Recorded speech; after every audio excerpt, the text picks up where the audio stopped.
de Êxodo, que o título dela é Água Jorra da Rocha. Nós vamos ter que fazer uma retrospectiva antes de entrar propriamente dito no capítulo 17 de Êxodo. O Êxodo 17 começa a partir da saída dos israelitas do Mar Vermelho, até eles chegarem ao deserto de Sur, que Sur significa muro de fortaleza, e depois parte em direção a Mara, que significa amarga, mas as águas eram amargas. Ali é a primeira reclamação dos israelitas depois que atravessam o Mar Vermelho. Êxodo 15. Eles partiram de Elim, que significa árvores grandes, enquanto chegaram ao deserto de Sim. Sim significa, possivelmente, deriva-se de Sinai. Reclamam para Moisés que seria melhor ter ficado escravo no Egito e morrer de fome lá do que morrerem de fome no deserto. Então Deus alimenta o povo com o maná e com as codornizes. Ali já é a segunda reclamação deles. Êxodo 16. Então, de acordo com as instruções divinas, a congregação de Israel montou acampamento em Refidim, que significa refrigério. Mas lá reclamam de Moisés por não haver água. Terceira reclamação dos israelitas, Êxodo 17. E foi lá a última parada dos filhos de Israel antes de eles chegarem ao Monte Sinai ou Horebe. O que eu quero fazer uma amostra, irmãos. Olha, vocês se lembram quando Jacó soube que tinha comida no Egito, ele manda os filhos dele buscar essa comida.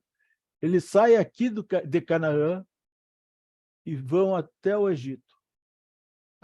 Aqui aproximadamente é 425 quilômetros. Depois José manda buscar os pais, a família toda, as 70 pessoas em Canaã, e eles andam de volta mais 425 quilômetros, aproximadamente. Aqui, ó, do Egito a Midian, tem 450, aproximadamente 450 quilômetros. Olha, Moisés foi para bem mais longe do que para Canaã, né? Então, mas então, por que Deus não sai nessa linha reta, passa o Mar Vermelho e vai numa retidão em toda? Eles podiam andar nessa retidão. Então, por que Deus faz eles virem para Pi-Hahirote? Eles vêm para cá, irmão. Eles saem do Egito, eles vêm para cá, ó. Bem para cá. Pi-Hahirote. Tá? É simplesmente para Deus mostrar a glória dele para os egípcios. Porque Migdol quer dizer, significa que torre. Então, eram torres, montanha muito alta, ou torre de pedra. E Baal-Zephon significa terra dos canibais. Tá? E Pi-Hahirote significa a palavra beco sem saída. Claro, irmão, quando eles viram lá para onde que os israelitas saíram, o faraó mandou vir carros, mandou pegar os cavaleiros da infantaria, porque eles não tinham para onde mais sair. Porque daqui, ó, Migdol fechava aqui com Baal-Zephon, e eles não iam 2 milhões de pessoas virem para cá, tá? Morrer aqui, nessa terra de canibais. Tá? Então, Deus quis mostrar realmente a glória deles aqui, a glória dele. Então, agora eu vou pedir para um irmão ler Êxodo 15, 22 a 24 e o versículo 27.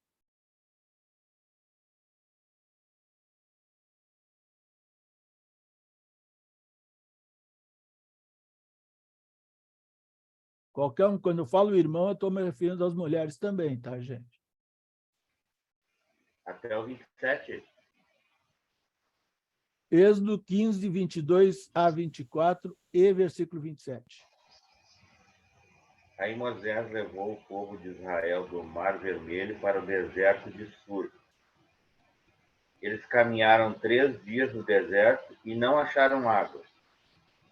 Então chegaram a um lugar chamado Mara, porém não puderam beber água dali, porque era amarga.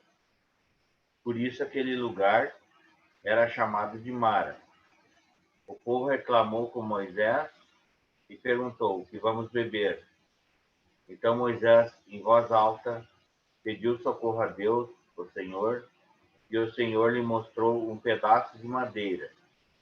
Moisés jogou a madeira na água e a água ficou boa de beber.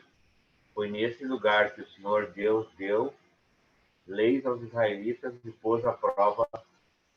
Ele disse: se vocês prestarem atenção no que digo, se fizerem o que é certo e se guardarem meus mandamentos, eu não os castigarei com nenhuma das doenças que mandei contra os egípcios. Eu sou o Senhor, que cura vocês. Depois os israelitas chegaram a Elim, onde havia 12 fontes de água e 70 palmeiras, e ali acamparam perto da água.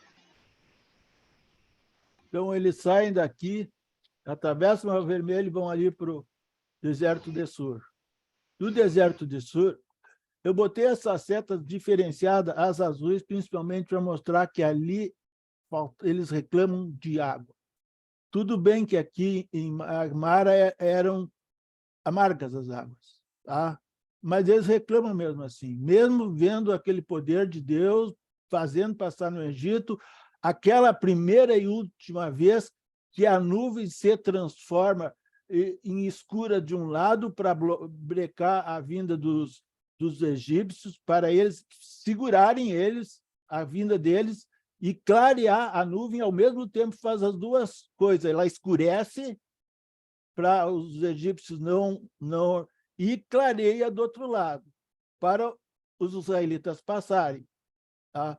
Então, eles vão ali para o deserto de Sur, né? Depois vêm até Mara, e aqui reclamam porque as águas são amargas. Tá? Aí eles vêm para Elim, aqui como o irmão leu. Ali existiam 12 fontes de água e 70 palmeiras. Tá? Um outro irmão lê do 16 ao versículo 5, ou uma irmã.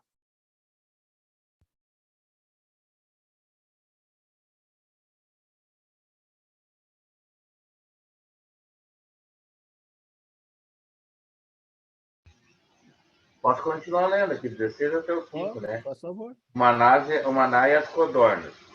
O povo de Israel saiu de Elim e foi para o deserto de Sim, que fica entre Elim e o Monte Sinai. Chegaram ali no dia 15 do segundo mês, depois da sua saída do Egito. Ali no deserto, todos eles começaram a reclamar contra Moisés e Arão, dizendo assim: teria sido melhor que o Senhor tivesse nos matado no Egito. Lá nós podíamos pelo menos nos sentar e comer. Lá nós podíamos pelo menos sentar e comer carne e outras comidas à vontade. Vocês nos trouxeram para esse deserto a fim de matar a fome toda esta multidão. O Senhor Deus disse a Moisés: agora eu vou fazer chover do céu pão para vocês, e o povo deverá sair, e cada um deverá juntar uma porção que dê para um dia. Assim eu os porei à prova para saber se eles vão obedecer às minhas ordens. 5. 5 Versículo também. 5. No sexto dia deverão juntar o preparo e preparar o dobro do que costumam jantar nos outros dias. Obrigado. Então, daqui, eles vêm para cá. E aqui eles reclamam do pão e das codornizes. O irmão que deu a aula foi um excelente irmão que deu a aula anterior. Aqui eles ficaram, as codornizes, Deus só manda essa vez. O pão é todos os dias, depois Deus começa a mandar esse pão que era um pão de mel. E aqui as codornizes ficaram de 90 centímetros a 1 metro do chão, irmão. Um acampamento de 2 milhões de pessoas. Mais 1 milhão de reis que deviam vir atrás deles. Todo mundo sabia quem vinha por ali, né? Naquela terra, né? Aqueles animais levantando poeira. Então, vinham. Alguém lê para nós agora, sem ser o irmão Fernando, o outra pessoa lê Êxodo 16, 12, 15 a 15. 12 a 15 e o versículo 31. Vou ler. Tenho ouvido as murmurações dos filhos de Israel. Diga-lhes, ao crepúsculo da tarde, vocês comerão carne, e pela manhã vocês comerão pão à vontade, e saberão que eu sou o Senhor, seu Deus. À tarde apareceram cordonizes e cobriram o arraial. Pela manhã havia orvalho ao redor do arraial.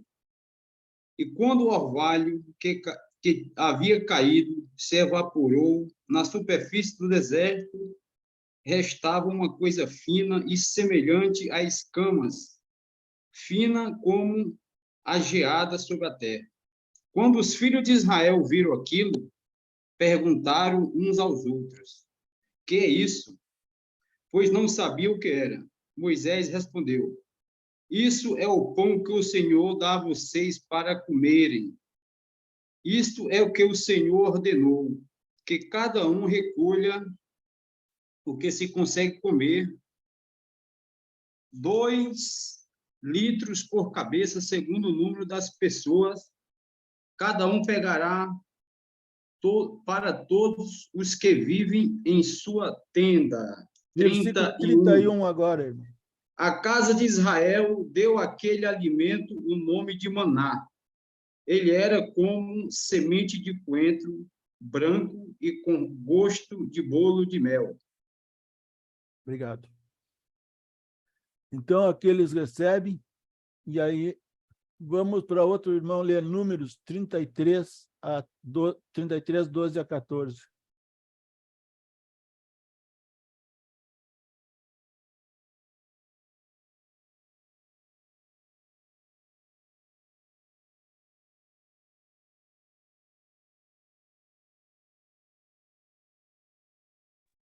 Posso ler?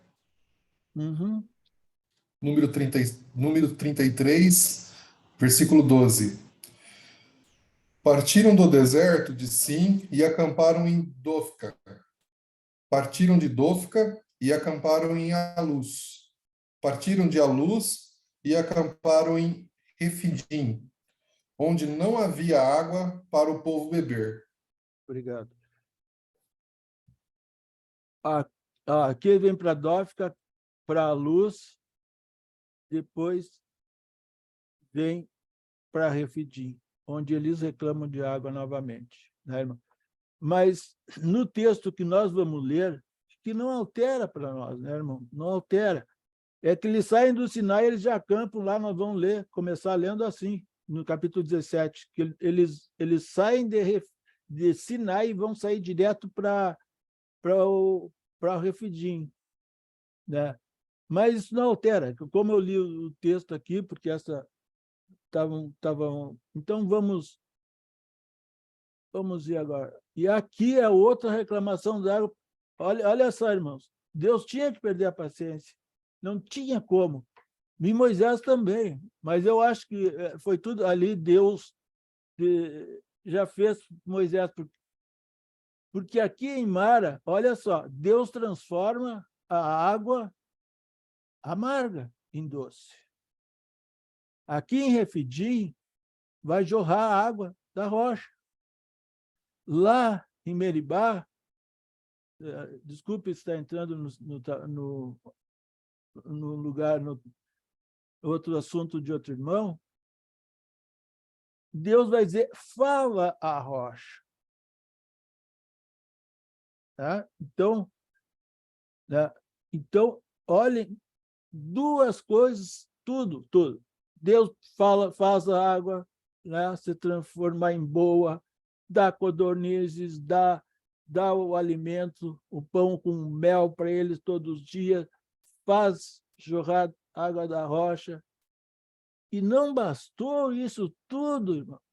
Fazer jorrar água da rocha e não foi. Ainda o que mais queria esse povo, né, irmão? Olha, vamos ler, pouco antes disso, tá? Deus tornara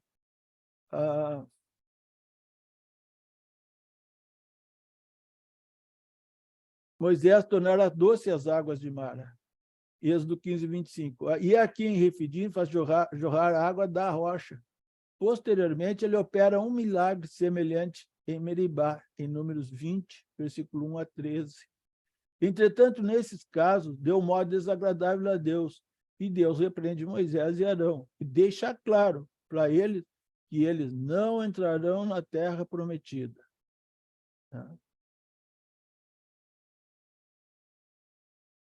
Êxodo 17 é o capítulo da Bíblia, irmão. Quer fazer algum comentário, Giovanni? Eu não sei se ajuda, irmão, na explanação. O irmão falou que lá adiante Deus vai começar a castigar. Nós vamos ver que até o Êxodo 19, o povo vai murmurando, Deus vai ouvindo e atendendo. Lá no Êxodo 19, Deus vai consagrar o povo dele.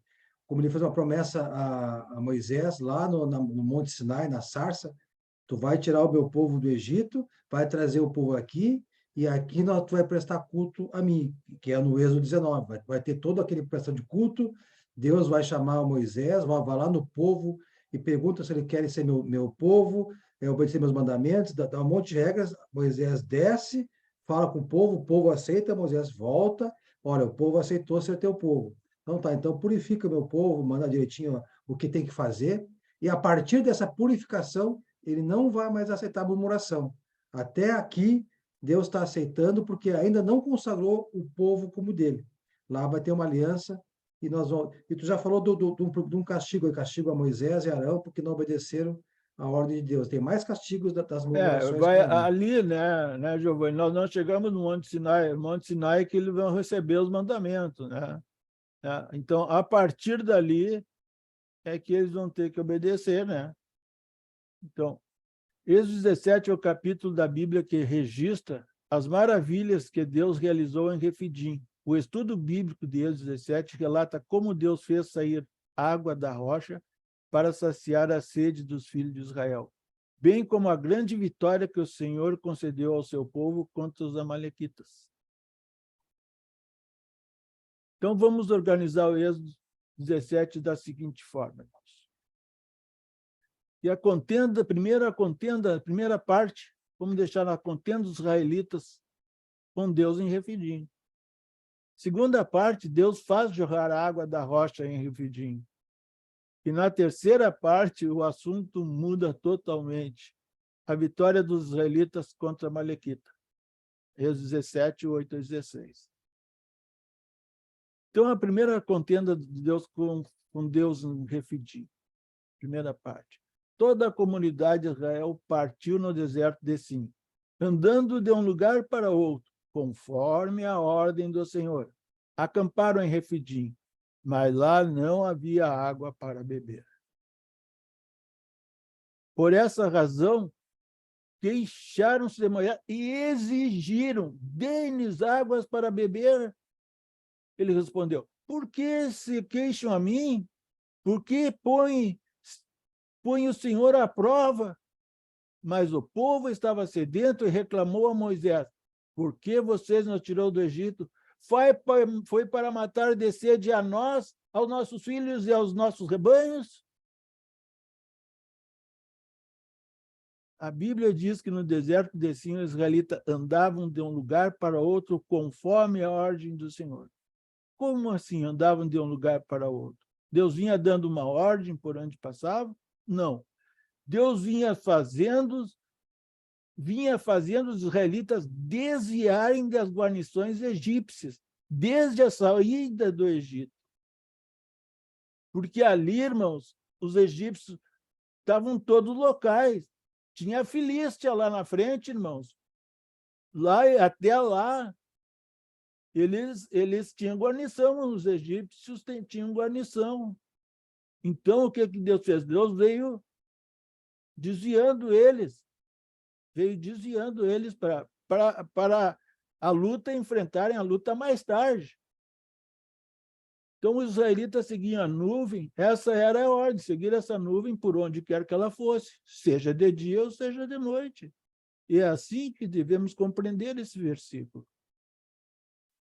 Então, a Bíblia diz que o povo contendeu como é e exigiu que ele desse água para beber.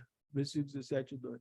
Na verdade, àquela altura, os israelitas estavam revoltados com Moisés por tê-lo levado a um lugar onde não havia água. A contenda do povo não foi uma simples reclamação contra a liderança de Moisés. Eles julgavam que Moisés era o culpado pela situação que estavam vivendo. Moisés questionou os israelitas por que eles estavam contendendo com ele. E principalmente porque estavam tentando ao Senhor. Em outras palavras, ao ameaçar Moisés, o povo estava duvidando que Deus poderia supri-los com água. Mesmo diante das maravilhas que presenciaram, que eles presenciaram lá na saída do Egito, atravessando o Mar Vermelho, vendo o que Deus fez com os egípcios, mesmo dessa forma, ainda eles não estavam satisfeitos. Tá?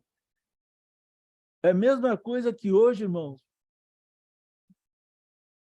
Todos eles sabiam que Deus tinha levado Moisés, tinha usado Moisés para a liderança. É a mesma coisa hoje em dia, nós pegar a Bíblia e duvidar da palavra. Deus disse ali que fez. É a mesma coisa. Nós estamos tentando o Senhor. Nós estamos duvidando que o Senhor fez aquelas coisas. Nós estamos duvidando do que Ele pode fazer. Tá? Vamos nos lembrar que o povo que estava acusando Moisés e, ao mesmo tempo, estava tentando a Deus, era este o mesmo Deus que tinha tirado com mão poderosa do Egito, também era o mesmo povo que havia passado com os pés enxutos pelo meio do Mar Vermelho, enquanto que os exércitos de Faraó morreram quando as águas do mar foram fechadas, logo em seguida. Além disso, ainda era o mesmo povo que tinha sido guiado pelo deserto por uma coluna de fogo e de nuvem. Também era o mesmo povo que havia acabado de ser alimentado por codornizes e que diariamente recebia o maná. Ainda assim, aquele povo estava ali em Refidim, murmurando, ameaçando Moisés e acusando o Senhor numa clara demonstração de incredulidade. Depois de tudo que eles viram, tá? Deus matou os primogênitos lá na última praga. E ali que nós atravessamos o Mar Vermelho, como disse o irmão Renato, o professor Renato, ele demonstrou o poder dele, porque não existe a possibilidade de uma pessoa morrer afogada e boiar ao mesmo tempo. E ele mostra o poder dele desta forma. Ele mostra que ele é Deus. Que ele mostra, ó, está lá. Vocês estão duvidando?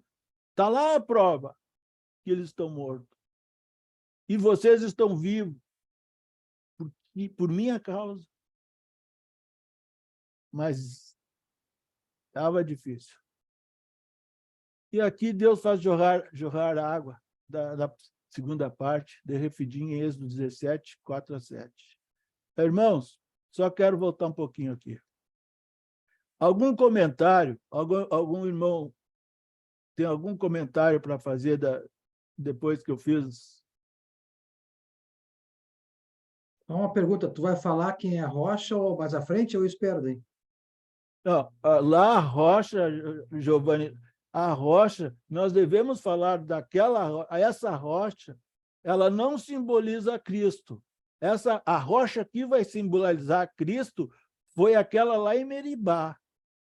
Essa aqui não simboliza Cristo.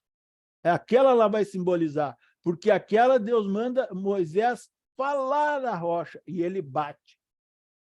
Tá? Então, aquela rocha de Meribá é que vai representar Cristo. Esta aqui ainda não está representando Cristo. Tá? Querem fazer o comentário, irmão? Aqui eu... Tá? Alguém, irmão, quer fazer algum comentário? Está aberto ao comentário. Qualquer pessoa.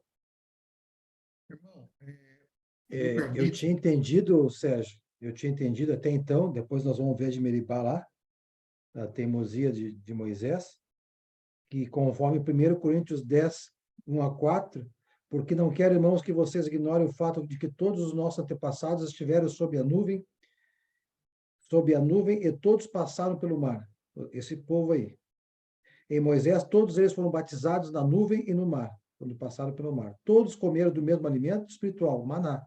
Jesus, o pão que veio do céu. E beberam da mesma bebida espiritual, pois bebiam da rocha espiritual que os acompanhava. Essa rocha era Cristo. Tu disse que aquela rocha de Meribá, eu vou guardar o estudo lá de Meribá, então. Eu achava até então que aqui já começa... porque aqui, Giovanni, por que nós devemos encarar dessa forma que eu falei? Porque simplesmente aqui é Deus que ordena, bate na rocha. E isso nós vamos ver para frente ainda. Bate na rocha. E Moisés fez o que ele disse, bateu na rocha. Tá? Bateu na rocha, ele obedeceu a ordem de Deus. Lá em Meribá, Deus diz assim, agarra o cajado e fala a rocha. E Moisés agarrou o cajado, acho que se lembrou daqui, e bateu na rocha. É por isso que a leitura que eu fiz antes, lá eles perdem, porque lá ele não mostra a santidade de Deus. Lá ele deixa a santidade de Deus fora. E Deus, ele não entra, ele, Arão, não entra na terra prometida por causa disso. E Eliezer vai subir no monte e vai ser o substituto de Arão como sumo sacerdote. Tá? Então, tá, irmão? Eu encontrei muitas dessas coisas, mas eu já tinha estudado muitos, aí fica à vontade, Neves. O irmão citou aqui que Deus tinha que perder a paciência, né? Acredito que diante de tamanha demonstração aí de incredulidade, né, da parte do povo, né, de desobediência a Deus, né? Agora, eu queria só colocar mais um contexto, irmãos, que quando o povo, né, de Deus saiu do Egito, em determinado estudo do irmão que já foi feito, eu me lembro de ter sido mencionado que grande multidão, né, acompanharam o povo de Deus, né, durante a saída do Egito, que Eram provavelmente estrangeiros também que acompanharam eles. Provavelmente devem ter pensado assim, se nós ficarmos aqui, o faraó vai nos colocar como escravos, né? Porque esse povo está indo embora, nós vamos ser os próximos escravos do faraó. Então, acredito que, né, houve aí uma debandada aí por conta dessa situação também, né, de não querer se submeter mais, né, à escravidão que o faraó estava submetendo a todos. Acontece que hoje, né, nós temos muita gente que se achega ao corpo de Cristo, que se achega às congregações, que também, né, vem com essa bagagem, né, exagerada de coisas, né, de outras religiões, né, de outras, né, participação de outras igrejas, vamos dizer assim. E esse mesmo povo que também, né, caía da demonstração de incredulidade, gera, de certa forma, uma contaminação no povo. Né? Então, assim como Moisés sofria naquela época, hoje também nós temos uma grande, não vou dizer sofrimento, mas é uma grande perseguição sobre a liderança da igreja por conta dessas pessoas que ainda querem carregar bagagem, né? Que não querem se livrar dessa bagagem. Né? Então, há um trabalho tão árduo hoje quanto de Moisés na época, né? Nessa questão da demonstração de incredulidade, ou de muitas vezes, né, disfarçada aí de boas ações, né? Que normalmente depois se transforma aí num desvio, né? Da igreja verdadeira de Cristo, né? Acaba se fundando aí mais denominações. É isso que eu queria comentar, irmãos. Obrigado, viu? Eu que agradeço. Mais alguém para comentar?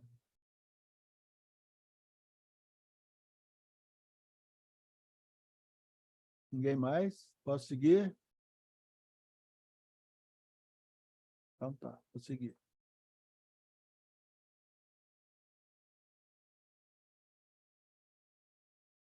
Aqui Deus, segunda parte, Deus faz jorrar a água da rocha em Refidim, Êxodo 17, 4-7.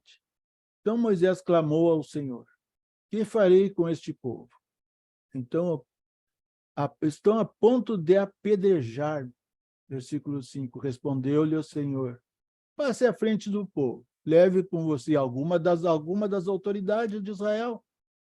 Tenha na mão a vara com a qual você feriu o Nilo e vá adiante. Eu estarei à sua espera no alto da rocha do Monte Horebe. Olha o que Deus disse: eu estarei contigo, Moisés, lá no alto da rocha, à sua espera lá, vou te esperar lá. Bata na rocha e dela sairá água para o povo beber.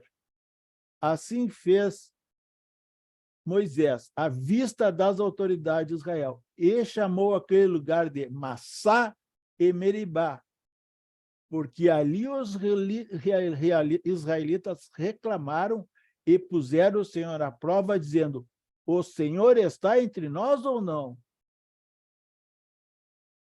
Diante da revolta do povo, o texto bíblico de Êxodo 17 diz que Moisés clamou ao Senhor, dizendo: estão a ponto de apedrejar. E todo israelita sabia como é que era essa parte. Era certo que, se ele percebeu isso, e estava ali num lugar com rochas, tá? Então ele sabia. Então e ele usa, Moisés aqui usa um tom de voz de distância e separação. Este povo, tá? Este povo, em vez de meu povo, lá no Egito ele dizia o meu povo, vou sair com o meu povo, com o rebanho do meu povo, tudo meu povo. Agora não, agora este povo, em vez de meu povo. Esta fala de Moisés deixa bem claro que a ameaça do povo era mesmo real. Eles devem ter até pegado umas pedras na mão que Moisés sentiu. Deus resolveu dar uma resposta ao povo. Deus ordenou que Moisés passasse adiante do povo, acompanhado por algumas autoridades, e segurasse o bordão que havia sido usado anteriormente para ferir o Nilo. Êxodo 17, 15. Então Deus falou que estaria com Moisés no alto da rocha em Horebe. E Moisés deveria ferir a rocha, porque dela haveria de sair água para saciar o povo. O texto bíblico diz também, reforça que tudo isso ocorreu na presença das autoridades de Israel. Nesse sentido, as autoridades foram chamadas como testemunha. E o bordão, naquele contexto, era o símbolo de julgamento divino manifestado contra os egípcios. Vocês se lembram a mesma coisa quando Moisés foi se apresentar a primeira vez sobre o faraó? Deus disse: leva as autoridades, tá, de Israel. Também lá é para elas serem testemunha, elas testemunharem do que ia acontecer, do que Deus faria. E aqui é a mesma coisa. Então, essa sessão do capítulo 17 do livro de Êxodo é encerrada com a informação de que aquele lugar em Refidim foi chamado de Massá, que significa provação, e Meribá, que significa rebelião, porque foi ali que eles tentaram ao Senhor, duvidando da sua presença no meio deles. Algum comentário, irmãos e irmãs?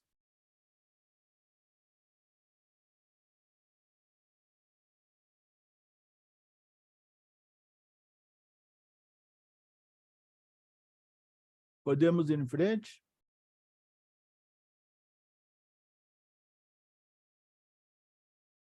A terceira parte é a vitória sobre os amalequitas.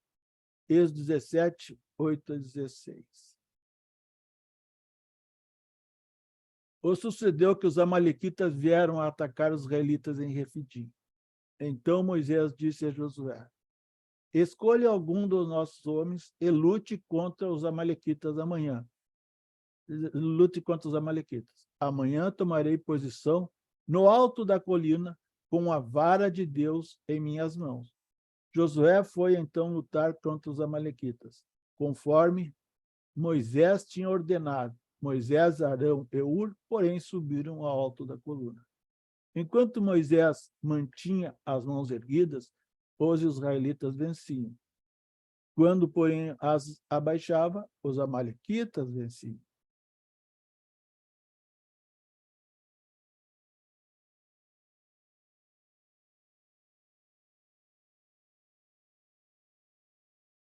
Depois desse evento, envolvendo a rocha, o texto de Êxodo 17 relata que Amaleque veio pelejar com os israelitas em Refidim. Então Moisés colocou Josué como comandante do exército israelita no campo de batalha contra Amaleque. Moisés também falou a Josué que estaria no alto da colina com o bordão de Deus em suas mãos. Eu quero dar uma paradinha aqui e fazer uma reflexão, irmão. Essa parte aqui, nós devemos aproveitar muito bem essa parte aqui de Êxodo 17, 8 e 9. Olha a liderança de Moisés. O que Moisés faz aqui? Moisés manda Josué como um comandante e diz para eles: escolhe os israelitas para ir contigo contra Amaleque. Eu gostaria de trazer essa parte para nossos dias hoje. Imagina o irmão que está à frente do trabalho, o responsável ou líder pelo trabalho da congregação, chega para outro: irmão, tu gostaria de evangelizar? A resposta do irmão: irmão, eu gosto de orar. Tá. O que o irmão faz? Então faz o seguinte, irmão, tu vai ficar à frente do trabalho de oração. Tu escolhe outras pessoas aí para orarem contigo. Né? Fala com outro irmão se ele gostaria de evangelizar. Ele diz que sim. Aí tu diz: olha, fica à frente do trabalho de evangelização, escolhe outras pessoas, né? Porque eu e minha esposa nós vamos fazer visitas. Fazer a visita para os irmãos. Tem um irmão muito doente, então nós precisamos de um grupo de evangelização, precisamos de um que ore para essas pessoas. Né? Mas daqui um pouco entra outras pessoas, vem a gente, sabe que a gente está indo nas casas, né? Outros casais vêm ser únicos com a gente. Essas pessoas, irmão, elas não gostam muito de visitar assim enfermas, elas têm uma coisa, elas preferem visitar aquelas pessoas que não estão vindo, que estão afastadas da congregação. Ótimo. Essas pessoas vão lá fazer visita para essas irmãos. Tá? O que acontece com isso? Nós criamos ali, irmãos, foi criado um grupo que vai, mais tarde, ficar coeso. Aí um irmão não está, foi fazer trabalho de evangelização, olha, tem um irmão lá, que tem uma pessoa lá na rua que não sabe se quer, se não quer, o nome é tal, já traz para o grupo de oração. Você forma um grupo coeso, e aqueles grupos, se conseguirem firmar, eles ficam coesos para sempre. E qual é a tendência dessa congregação? Né? Então, que ela vai crescer espiritualmente. Ela vai crescer espiritualmente porque vai ter as pessoas coesas para determinados locais.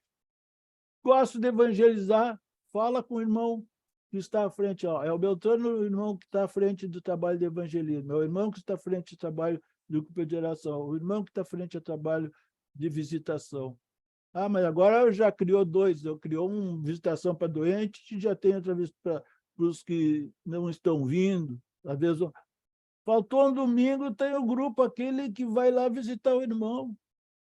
Então, irmão, isso é a liderança, é o que a gente chama de liderança. E era isso que Moisés fez. O que Jesus deu para Josué? Josué escolheu homens israelitas conforme Moisés havia falado. E saiu para a batalha contra Amaleque. Enquanto isso, Moisés e Ur subiu a colina acompanhado de Arão e Ur, Moisés. Todavia, embora Josué e os guerreiros de Israel estivessem lutando no campo de batalha, o êxito naquela peleja dependia do Senhor. Por isso, o texto bíblico diz que quando Moisés levantava a mão, Israel prevalecia. Quando começava a baixar a mão, começava, porque as mãos já estavam pesadas, Moisés já é um homem velho, de 80 e pouco, 80, 90 anos, né, irmão? E então, quando começava, eles olhavam e viam que os amalequitas diziam assim, né? Vamos ver isso na frente agora, eu acho, né? Quando as mãos de Moisés estavam cansadas, eles pegaram uma pedra e colocaram debaixo dele para que nela se assentasse. Arão e Ur mantiveram erguidas as mãos de Moisés, um de cada lado, de modo que as mãos permaneceram firmes até o pôr do sol. Versículo 13. E Josué derrotou o exército amalequita ao fio da espada. Versículo 14. Depois o Senhor disse a Moisés, escreva isto no rolo como memorial. Declare a Josué que farei que os amalequitas sejam esquecidos para sempre debaixo do céu. Moisés construiu um altar e chamou-lhe o Senhor é a minha bandeira. E jurou pelo trono do Senhor. O Senhor fará guerra contra os amalequitas de geração em geração. Como as mãos de Moisés eram pesadas, ele se assentou numa pedra e Arão e Ur sustentaram as mãos de Moisés erguidas, segurando o bordão de Deus até o pôr do sol. Dessa forma, o exército de Israel, liderado por Josué, derrotou os amalequitas ao fio da espada. Em seguida, Deus ordenou que Moisés fizesse um registro escrito para o memorial do povo, e também declarasse a Josué, pois ele, o Senhor, faria com que os amalequitas fossem esquecidos para sempre. Os amalequitas eram um povo hostil, com costumes nono, que descendiam de Esaú. Quem é que quer abrir a Bíblia em Gênesis 36, 12 e 16?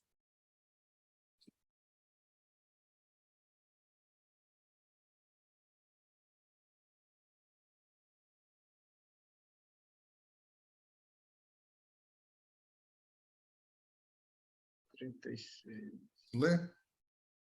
Gênesis 36, capítulo 36, versículo 12 a 16. Elifaz, filho de Esaú, tinha uma concubina chamada Tina, que lhe deu um filho chamado Amaleque. Fora esses os netos de Ada, mulher de Esaú. Estes foram os filhos de Reu, Naate, Zerá, Samá e Misa. Foram estes os netos de Basemate, mulher de Esaú. Estes foram os filhos de Aolibama, mulher de Esaú, filha de Aná e neta de Zibeão, os quais ela deu a Esaú Geus, Jalão e Corá. Foram estes os chefes dentre os descendentes de Esaú, os filhos de Elifaz, filho mais velho de Esaú, Temã, Omar, Zefô e Kenaz. Corá, Gaitã e Amaleque foram a esses os chefes descendentes de Elifaz em Edom. Eram netos de Ada. Até aqui? Obrigado, isso, obrigado. Tá. Então, nós vimos aqui, só para comprovar, que eram descendentes de Esaú. Não, eram descendentes de Esaú.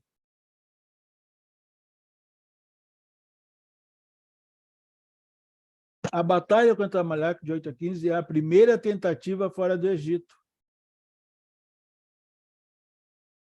de se prejudicar a marcha de Israel para Canaã.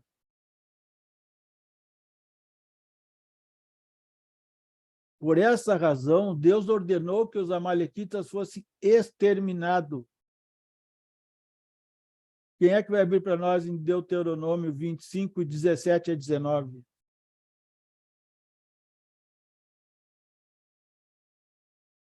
Deuteronômio 25, 17 a 19. Isso. Lembra-te do que te fez Amaleque no caminho quando saías do Egito, como te veio ao encontro no caminho e te atacou na retaguarda todos os desfalecidos que iam após ti, quando estavas abatido e afadigado, e não temeu a Deus. Quando, pois, o Senhor teu Deus te houver dado sossego de todos os teus inimigos em redor, na terra que o Senhor, teu Deus, te dá por herança, para possuíres, apagarás a memória de Amaleque debaixo do céu e não te esqueças. Isso, obrigado.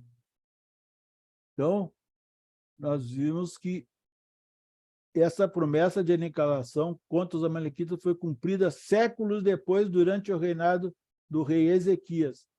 Alguém quer ler 1 Crônicas 4, 42 e 43?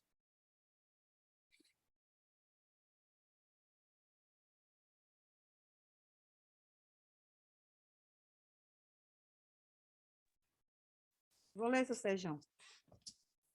Obrigado. 42, né? E 43. Tá.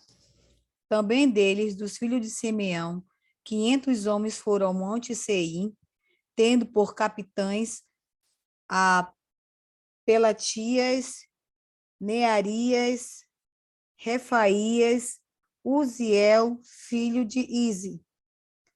Feriram o restante dos que escaparam dos amalequitas e habitam ali até hoje em dia, até o dia Obrigado. de hoje. Não, o nome é complicado mesmo, gente. Não adianta, que é complicado o nome. Então, nós vimos que ali eles invadiram e ali eles liquidaram. Ali eles liquidaram os amalequitas, porque eles habitaram ali no lugar dos amalequitas. Eles destroem os amalequitas ali, como diz ali, né? E 500 desses simeonitas, liderados pela tia Nearias, Refaías e Uziel, filhos de Ize, invadiram as colinas de Seir. E eles mataram o restante dos amalequitas que tinham escapado. E ali vivem até hoje. Ali os simeonitas vivem, ou viveram, né? Então, essa promessa foi cumprida ali nos reinados. Por fim, Êxodo 17 termina informando que Moisés edificou um altar e lhe chamou: O Senhor é a minha bandeira, em hebraico, Yavé Nissi, porquanto o Senhor guerrearia contra os amalequitas de geração em geração. Ao chamar Jeová Nissi, isto é, o Senhor é a minha bandeira, Moisés estava declarando que o próprio Deus era o estandarte do seu povo escolhido. Agora, uma pergunta. Por que os amalequitas vieram atacar os israelitas em Refidim? Alguém quer dar uma resposta?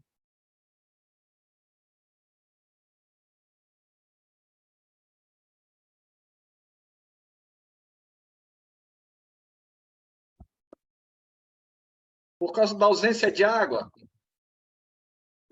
Por isso, Alessandro, pela importância do que a água tinha naquela época, e ainda mais no deserto. E como eram os povos nômades, eles sabiam onde tinha água, e ali não tinha água. Como é que aparece um monte de água agora para 1 milhão de cabeças de gado, no mínimo? Para 2 milhões de pessoas? Mas eles vão querer, né? Vão querer. A segunda resposta é: os amalequitas sabiam que Israel fora um povo escravizado e não saberiam lutar, mas eles se esqueceram que era o Senhor que lutava por eles. Povo escravo, eles sabiam, eles eram homens de guerra, eles passavam lutando por qualquer coisa, eram nômades, eles tinham que estar preparados para qualquer coisa. Povo nômade tem que estar, né? Então, eles sabiam. E eles sabiam, por isso que Deus amaldiçoa. Agora, nós vimos sempre um paralelo. Esaú era irmão de quem? Esaú era irmão de quem?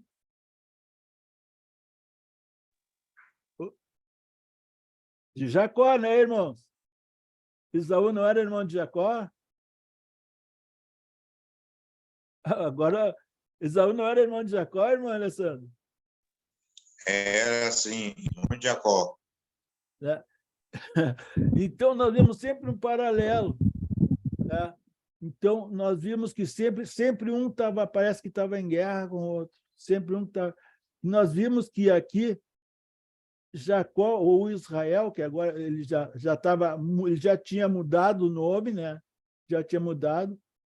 Então, era o Senhor que ia lutar por eles. Eles mesmos não lutavam, tinham poucos homens. Josué sabia lutar, escolheu os melhores, mas se o Senhor não estivesse com Moisés naquele monte, né, era diferente a coisa. Ia ser muito diferente. Tanto é que alguma vez eles prevaleceram, mas o que nós vemos aqui é Deus atuando. A terceira resposta, é claro que eles queriam ficar com todo aquele rebanho, né, irmão? Que estavam trazendo, que era no mínimo de 1 milhão de cabeças, entre ovinos, caprinos, boi, vaca, terneiro, etc., né? Camelo, etc., né, irmão? Todos os animais que tinham. Porque se eles são, tudo bem, nós vamos fazer um cálculo diferente, para a gente poder coisa ficar bem correta. Tudo bem, eles eram um casal com um filho, no mínimo. Tá? Então, mas um casal, eles nunca iam ter só um animal. Vocês convém? Eles não iam ter só um animal. Tinha que ter no mínimo 2. E só multiplicando esses 2 por 600 mil homens, já dá 2 milhões. Dá 1.200.000, não é mesmo? Então, vocês imaginam que é no mínimo isso, no mínimo. E aqueles animais, levantando aquele pó, imagina o deserto. Né? Eu vou dar alguns exemplos da importância da água para vocês. Olha aqui em Gênesis, se vocês quiserem confirmar, mas pode anotar que vai. Todavia, Abraão reclamou com Abimeleque a respeito de um poço que os servos de Abimeleque tinham tomado dele. À força.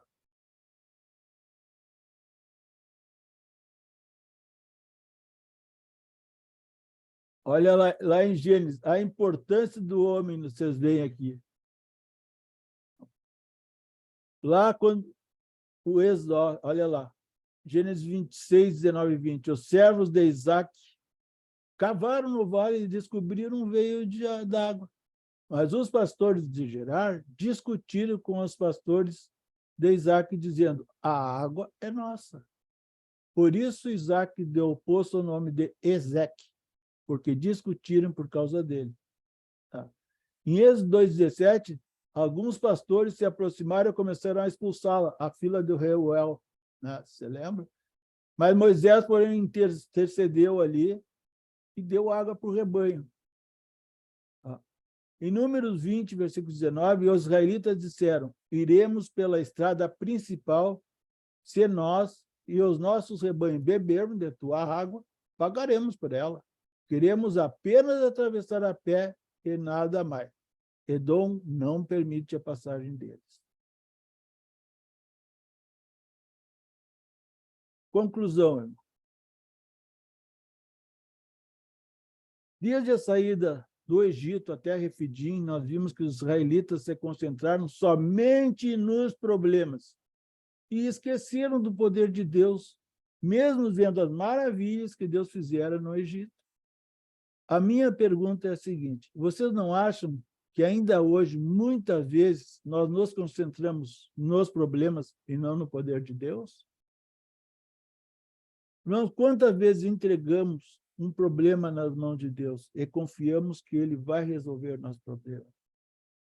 Um dia que aprendemos a sermos pessoas resignadas, nesse dia tudo vai melhorar para nós. Cada livro, cada capítulo do Antigo Testamento nos é ensinado como agirmos para obedecermos a Deus no Novo Testamento. O Novo Testamento nos ensina a obediência ao nosso Mestre Jesus Cristo e aos seus apóstolos, e não ficarmos focados somente nos problemas e esquecermos que temos um Deus que é muito poderoso. É por isso que a antiga aliança nos ficou de exemplo. Senão, simplesmente, nós continuamos a ser uma geração de cristãos israelitas, né, irmão? Ou seja, que só mudaram de nome, que continuam fazendo as mesmas coisas que ele. Eu vou passar agora aqui, irmão. Ó. Essa é uma observação, tá, para nós. Josué foi o nome dado por Moisés a Oséias, filho de Num. Oséias significa salvo da salvação, ao passo que Josué significa o Senhor salvo. A forma grega do nome Josué é idêntica à do nome Jesus. Pode falar, Josué. Pode ser o final, irmão. Depois que eu abrir para comentário, pode ser? Pode ser. Josué provinha da tribo de Efraim, números 13 e 8, uma das tribos mais poderosas entre as 12 tribos. A vitória de Josué sobre os amalequitas capacitou-o para conquistar Canaã 40 anos mais tarde, e sua fé em Deus e sua lealdade a Moisés fizeram dele um auxiliar perfeito para Moisés. Está em Êxodo 24, 13, 33, 11. E além de se tornar o seu sucessor. Está em Deuteronômio, todos esses livros, capítulos e versículos. Aí. Ur, filho de Caleb, era avô de Bezalel. Em Êxodo 31, 5, um dos construtores do tabernáculo. 1 Crônicas, também, 2, 19 e 20. Arão e Ur mantinham as mãos levantadas de Moisés, era um símbolo de pedida de ajuda a Deus, para os israelitas vencerem a batalha contra os amalequitas. O rolo era uma longa tira de couro ou papiro, no qual os escribas faziam seus registros em colunas com pena e tinta, mas vezes na frente e no verso. Depois de enrolado, era muitas vezes lacrado para proteger seu conteúdo. Os rolos bíblicos rara vez excediam 9 metros. Ler o conteúdo de um rolo exigia o processo difícil de desenrolá-lo com uma mão enquanto a outra enrolava de novo. O Monte Sinai ou Horebe. É provável que o nome da região provenha de Sim, o deus lua da Babilônia. Desde os tempos antigos, era conhecida por suas minas de cobre, ferro, ocre, pedras preciosas. Muito tempo antes dos dias de Abraão, os reis do Oriente tinham feito uma estrada em torno das orlas norte e oeste do deserto da Arábia para a região Sinai. Existe certa controvérsia a respeito da qual a montanha da Península seja o Monte Sinai. As duas possibilidades mais viáveis são Haas e Saizef, 2.020 metros. Fica na extremidade norte, e Jebel Musa, 2.300 metros, na extremidade sul. A tradição e a maioria dos estudiosos aceita Jebel Musa como o Monte Sinai. Outros preferem Haas e Saizef, por haver uma planície considerável ao sopé do monte, na qual os israelitas talvez tenham acampado. Outro candidato possível, porém o menos provável, é Jebel Sim Bisher, uns 80 quilômetros a noroeste de Jebel Musa. No sopé de Jebel Musa fica o mosteiro de Santa Catarina, onde Friedrich Tischendorf descobriu o famoso manuscrito grego da Bíblia chamado Códice Sinático, do século IV depois de Cristo. Obrigado. Ou o professor foi bom, ou Não, é muito bom, Sérgio, muito bom, irmão, você ter estudado nos passado. Eu, no meu caso, a gente não sabe, né? Então a gente sempre procura aprender com os irmãos que estudam e veio aqui trazer a matéria. E é importante isso para nós. Eu acho que a grande maioria aqui tá como aluno para aprender. E às vezes a gente escuta um ensinamento de outro, e nós queremos, como Deus quer, né? Que a gente aprenda a interpretação corretamente, né? Então, a gente tem que orar para Deus para que Ele nos ajude. E eu fiquei com uma dúvida, aquela dúvida que eu citei para ti, e eu sempre tiro minhas dúvidas com outros irmãos, né? Porque a gente sabe que muitos textos têm algumas interpretações que divergem um pouco. E aquela que eu falo, que eu citei, o irmão já me falou que aquela rocha não seria a Cristo, mas tem um texto que o irmão Alessandro sempre encaminha para nós, para nos auxiliar. Ele encaminhou para ti, e eu vou ler esse texto que fala ali, em relação à rocha como sendo Cristo. Então, fala no texto lá, o CUP, né? O Senhor orienta Moisés a ferir a rocha, prometendo a ele que sairia água para o povo beber. O texto não diz nada sobre abrir um poço ou encontrar uma nascente secreta. A maneira pela qual a água era produzida deixou claro para os israelitas que na sua sede estava sendo saciada pelo próprio Deus. Além disso, eles saberiam que não haviam sido enganados por algum truque de magia. Eles testemunharam mais uma obra de Deus. Wilbur Fields sugere que a rocha poderia estar distante, talvez a quilômetros do arraial. Ele cita aqui Salmos e também aquela 1 Coríntios que eu citei, onde Paulo fez menção a esse incidente no 17, em 1 Coríntios 10, 4, onde diz que esta rocha, que Cristo é esta rocha que produziu a água. A história encerra por aqui. Esse autor aqui, ele só fala isso, ele corrobora. Giovanni, até eu esqueci de falar, foi uma coisa que eu esqueci de falar, foi que eles ali, eu também fiquei, mas porque ali eles não estão ainda no Monte Sinai. Ali eles não estão no Monte Sinai, mas eles estão a leste do Monte Sinai ali. Então, pode ter, sim, porque Deus disse que ia subir lá, ia esperar Moisés lá em cima, na rocha. Da mesma forma, Sérgio, que eles não estavam no Monte Sinai, deu maná. Não, eles não estavam lá na frente, né? Eles não estavam lá, eles iam chegar ainda, né? Eles vão chegar ainda no Monte Sinai, eles estão aqui a leste do Monte Sinai, né? Concordo. Como é que aqui a rocha não é Cristo, mas lá o maná que caiu do céu antes do Monte Sinai, Deus alimentando seu povo, Alá vai representar futuramente Cristo, o pão que caiu do céu, como Jesus fala lá em João. Então, é só essa dúvida, mas Deus vai nos abençoar, vai nos iluminar. Mas tu vai ver quando nós chegarmos lá em Meribá, okay. Tá? Tu pode ver, chegar lá, aqueles autores, tem vários autores, eu olhei, já vi eles. Ele tem vários autores que chegam aqui, eles falam dessa rocha, e eles falam que é Cristo, citando até o que o Paulo citou lá em Coríntios, citando o livro de Coríntios também. Tá? Mas quando chega lá em Meribá, eles fazem a mesma coisa. Eles começam a citar, porque aqui é uma ordem específica, é uma ordem específica, bate na rocha. Que Deus nos abençoe. Lá Deus diz, fala a rocha. Né? E ele perde a entrada na Terra Prometida, Arão, perde a entrada na Terra Prometida por justamente bater na rocha, porque Deus diz, fala a rocha.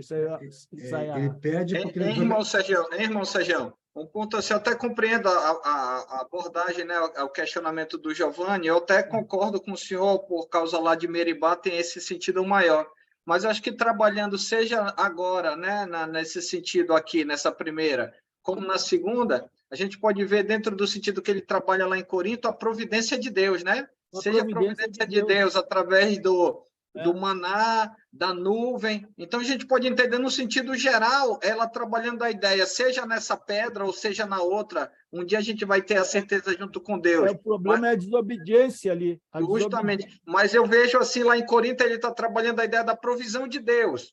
Seja a provisão de Deus através do maná, seja a provisão de Deus através da nuvem, independente se essa é ou não é. O que a gente pode entender nas duas, independente da fala, ou de Moisés ter ido lá e ter batido, né? A gente pode perceber que ambas, elas vão tratar da providência de Deus, que eu acredito que seja o contexto mais adequado lá de Paulo aos Coríntios, né? Só para a gente poder, assim, ter essa clareza melhor. Eu pulei até a vez aqui do Neves.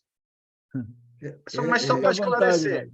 Só para ajudar, o Alessandro, as duas rochas seriam a providência de Deus, as duas rochas seriam Cristo. A diferença de uma para a outra, só que nessa ele obedeceu e não teve castigo. Como eu falei, lá no 19, a partir do 19, toda desobediência terão castigos de Deus, disciplina de Deus. Lá é a mesma rocha que é Cristo e vai ter uma desobediência e vai ter um castigo. Só isso. A diferença. Por isso que eu captei a ideia, Giovanni, no sentido de a gente ver lá em Corinto, ele vai trabalhar a providência, né, pela citação que ele faz, né? Por isso que eu citei a ideia da tanto uma quanto a outra, independente de quem seja, a ideia é provisão, né? A provisão de Deus em relação ao povo, que é o que Paulo está abordando lá em Coríntios, no caso, né? Eu só tenho receio, Alessandro, de eu explicar, dizer, eu falar que essa rocha não está representando a mão de Deus, Cristo, nessa rocha. Só esse receio. Não, claro. Se a gente for trabalhar mais uma vez, né? Se a gente chegar lá em uma e outra, é trabalhar a ideia. Não a ideia do significado, mas é ver que tanto uma quanto a outra, elas vão representar para o povo de Israel a provisão, ou seja, uma necessidade, o atendimento, assim como Cristo, né? Foi a nossa provisão para que hoje a gente possa estar aqui. Mas é muito, muito gratificante, seja a indagação, seja a abordagem. Tranquilo aí, então, né? Essas questões, Alessandro, são boas para isso mesmo, para edificar a gente, né? Para edificar. Isso é edificação, é isso que é edificação. Isso, a gente pegar a ideia geral, né? Porque a gente sabe, eu entendo, Giovanni, a questão da indagação, que as pessoas costumam perguntar e a gente precisa estar pronto. Claro que nem sempre a gente vai ter a ideia precisa, o importante é trabalhar a ideia principal, né? Então, a gente pode ver a ação de Paulo pelo contexto lá, a ideia da provisão. O Neves, acho que baixou a mão lá, depois tem o irmão Valdivino.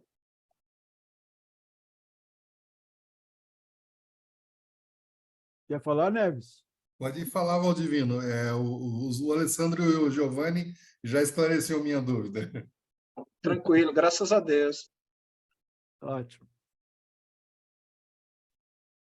Eu ia falar, parabenizar o Sérgio pelo estudo, muito bem aplicado o estudo dele. E só falar, Deus é específico, né? Pai, Filho e Espírito Santo são um. Não tem mais o que falar, né? Obrigado, hein? Deus abençoe a todos. Pelos comentários também, muito bom. Obrigado. Graças a Deus. Ok, então, irmão Sérgio. Ok. Muito obrigado, irmão. Muito obrigado pela sua disponibilidade, muito obrigado pela abordagem. A gente, assim, tem uma clareza, como o irmão Valdivino colocou, né? A forma, né? Esse zelo que o senhor tem. E a gente, graças a Deus, Deus foi louvado e a igreja, nós, como igreja, fomos edificados, né? Através do seu ensino, através da sua abordagem, e tivemos uma clareza a respeito importante. Aí, como diria uma vez um irmão, quando me deu um estudo para fazer num retiro, que era 2 versículos, eu consegui levar os 2 versículos em 45 minutos, aí o irmão, no final do culto que me convidou, disse assim, meu irmão, pensa 2 versículos longos, né?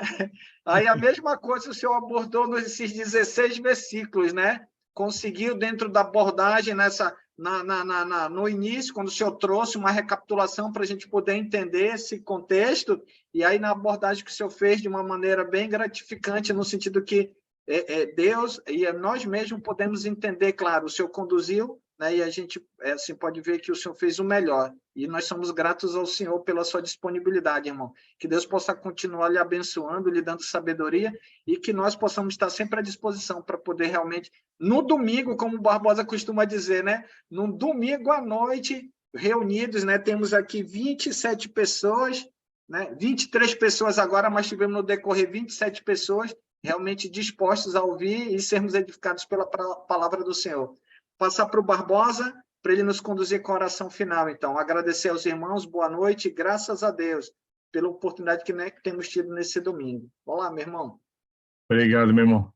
Obrigado, seu Sérgio, que Deus possa abençoar o senhor. E eu vou falar só uma coisinha aqui, que nós possamos continuar firmes, reconhecendo o Deus que nós servimos. Nós precisamos defender a nossa bandeira. Sabemos que Jesus, ele luta por nós, ele guerreia por nós, né?